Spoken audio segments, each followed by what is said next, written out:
আমাদের বড় গরু চাই, স্বাস্থ্যবান।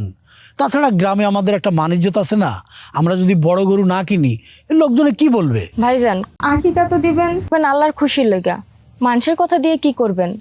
সামর্থ্য অনুযায়ী আল্লাহর সন্তুষ্টির উদ্দেশ্যে আল্লাহর রাস্তায় আকিকা দেওয়া কৃত আকিকা, লোক দেখানো কারণ আকিকা দিয়ে কি করবেন? দেখালো বোন আমার, আমি কথা বাড়াইতে চাই না।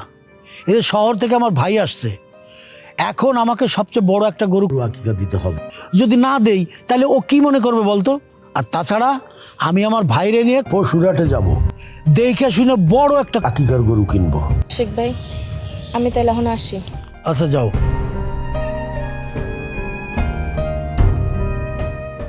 আচ্ছা ভাইয়া, এই খুশিটাকে? খুশি হচ্ছে ওদের গরুর নাম। মেয়েটা গরুটাকে অনেক যত্ন করে বড় করেছে, আর আব্বা আম্মা ওই মেয়েটাকে খুবই ভালোবাসতো।